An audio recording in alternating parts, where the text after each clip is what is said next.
Welcome into a Labor Day edition of the Heat Report by Chat Sports. I am Nic Rohloff. Hopefully everybody is enjoying their lengthy weekend and day off. Hopefully you have it off. We got a mailbag on today's show. It's going to be a lot of fun to answer some of your guys' questions that were asked on our YouTube community page. And if you did not get a question in on this mailbag, you got to be subscribed and make sure you are keeping an eye on the YouTube community because we will do this from time to time. But you could also hit me up on Twitter/X for more on the Heat if you want to ask a question. At Nic_Rohloff is my handle. We're under 700 away from 3,000 followers. Wow, I can't believe how much this has grown. It's honestly really appreciative of everyone who's already given me a follow. And if you haven't already, please do. I will start off with HD. Says, if the Heat get to trade for Zion Williamson, would they play him at the 4 or would they play him at the 3? Well, first we got to talk about if it would be worth trading for Zion Williamson, but I'll answer the second part of the question first. Let's say the Heat do trade for Zion. He would be the 4 for the Miami Heat. Now, it would also have to depend on what the Heat sent to New Orleans in return for Zion Williamson, because there's just absolutely no world where you can play Zion alongside Bam and Ware. That would be one of the worst spaced front courts in NBA history. But I just don't even know if I want to be in the Zion Williamson business to begin with. And I've stayed pretty firm on this. Over the last 4 seasons, look at this. He has only played one full season one time. Missed the entire 21-22 season, played less than 30 games last year and in 22-23. And sure, the 1 year that he played a full season in 23-24, he played very well. Like, there's no doubt about Zion being a talented player when he's on the floor. I mean, you see the reasons why he was the number 1 overall pick. There just simply isn't another player, maybe in NBA history outside of Shaquille O'Neal, that is such a physical dominating force with his size athleticism combo that is able to put pressure on the rim for opposing defenses. But the fact that he does not keep himself in the tip-top shape that is required to be in the Heat system, we call Heat shape a real thing for a reason, folks. He wouldn't be able to sustain himself inside the Heat organization. He can't space the floor, and he doesn't stay on the floor. I'm not in on Zion. So the answer would probably be a power forward for the Heat if they made that trade, but I am not making a Zion Williamson trade under any circumstances. It would quite literally have to cost me maybe Andrew Wiggins and Rozier for like expiring salaries, and like that's it. No draft capital, just salaries. Moving on to Adrian. Do we have a plan for backup big man? Is it the UDFA out of Michigan, Vlad Golden? That's an intriguing question. We've talked a lot about backup big here recently at the channel, and I just simply think the Heat currently don't have a plan. Maybe they do want to make a move in the next month or so, but right now they are only $1.7 million under the luxury tax, so they are not able to sign a free agent and stay under the tax, and they aren't signing a vetman guy to go into the tax. And the Heat front court right now is not very good, in my opinion. I think you have a fun young duo that hopefully grows together for a long time in Bam Adebayo and Kel'el Ware, but there is no depth behind them. Nikola Jovic is technically your third guy, but he would be a small ball 5. He, to me, is a 3 and 4 in the NBA.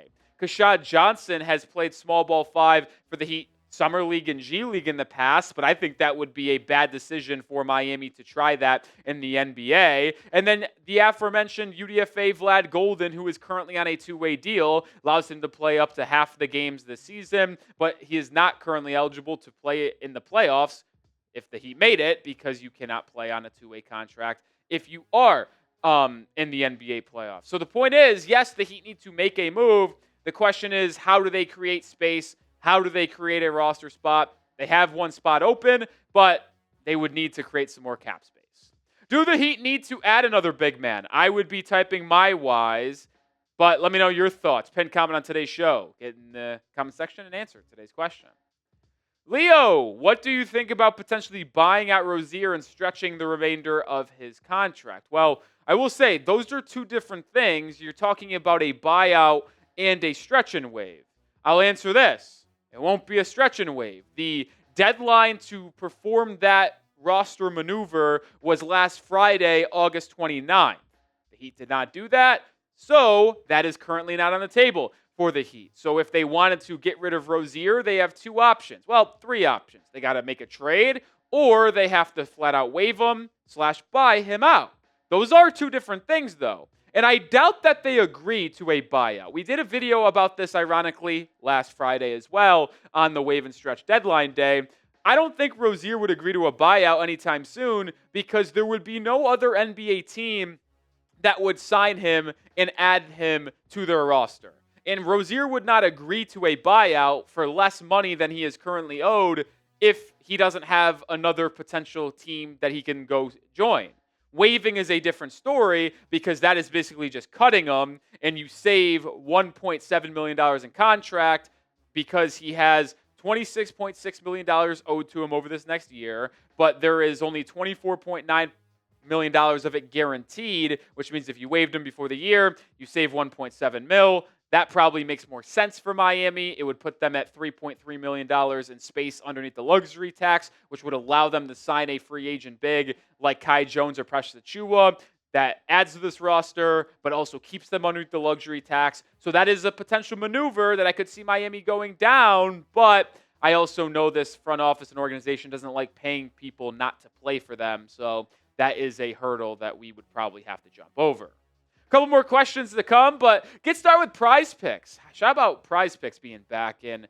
With football season officially here, we got to wait for basketball season, but I'm getting in on the action, and all you got to do, it's so easy. Pick more or less on 2 to 6 player stat projections. If you get your picks right, you could cash in and win up to 2,000 times your money today. Available in more than 40 states, including California, Texas, Florida, and Georgia. PrizePicks puts their members first, so all withdrawals are fast, safe, and secure. They offer Venmo, Apple Pay, MasterCard, and more for quick and easy deposits into your account this football season. I got some action in for the first week of professional football. It is this week. How about that? Just 3 days away from Eagles-Cowboys kicking off this season. More than half a passing yard. Take advantage of that discount from PrizePicks. Pair it up with any of your other favorite players. I've got Flacco more than passing yards and more than Demario Douglas receiving yards. 3-player entry there. But download the PrizePicks app today and use code CLNS to get $50 in lineups after you play your first $5 lineup. That is code CLNS to get $50 in lineups after you play your first $5 lineup. PrizePicks. Run your game. Christian, what does the Heat look like? In what situation are we in if Jimmy Butler received the extension from the Heat and did not get traded? What offseason moves do you think would have happened? Do you think we are in a better place now? It's a very loaded question. We'll start by answering actually, I think, the middle one, I guess. What offseason moves do you think you would have happened? I don't think we can really project that. I'll say this. If you make a move like Norman Powell's move with Jimmy Butler still on board, I would have loved that deal. I mean, that would have been awesome. Having Hero, Powell, Jimmy, Bam, Ware as your starting five with Jovic and Davion, or we're coming off the bench, that'd be great. But you also wouldn't have Davion Mitchell. You wouldn't have Kasparas Giacochonis. So there is a lot of dominoes to fall if you extended Jimmy. And I guess I'll answer it in this way. Are we better set up for the next 4 to 5 years by not extending Jimmy, having Giacochonis, having Davion Mitchell, and then obviously the snowball effect of getting a player like Norman Powell and having more playing time for Jovic and Ware? Yeah, I think we are better set up for the future because you're not focused on a win-now situation in the next 2 years. But that's my second part. Are you a better basketball team now? Absolutely not. Don't get it twisted. Jimmy is still a very highly productive player and winning player in this league. It would have been a better Heat team in the playoffs last year, would have been a better team overall, and we'd be better thought of this season as well coming into the year. So better in the future, yes, because you got a young point guard as well as more flexibility in the future, but you're not a better team now. There's no question about that.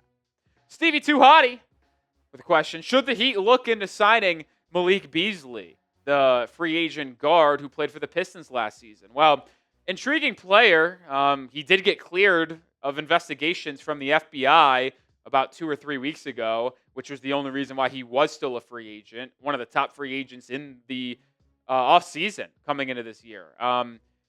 He had a really good past couple of years. He was inconsistent for the Lakers, inconsistent for the Timberwolves, and he really figured it out over the last 2 seasons for the Bucks and Pistons, respectively, averaging double-digit points, shooting 41% from 3 each year, and was a main reason why the Pistons really took a step up. He was an excellent partner in the backcourt for Cade Cunningham, and he helped space the floor with Jalen Duren, Ausar Thompson, Tobias Harris, and the rest of those young players in Detroit. So he was awesome last year. And would I love to bring Beasley into Miami? Without a second thought. He would be a great addition off the bench for Miami because the Heat, one of their largest concerns outside of front court depth is certainly how they replace the shooting of Duncan Robinson.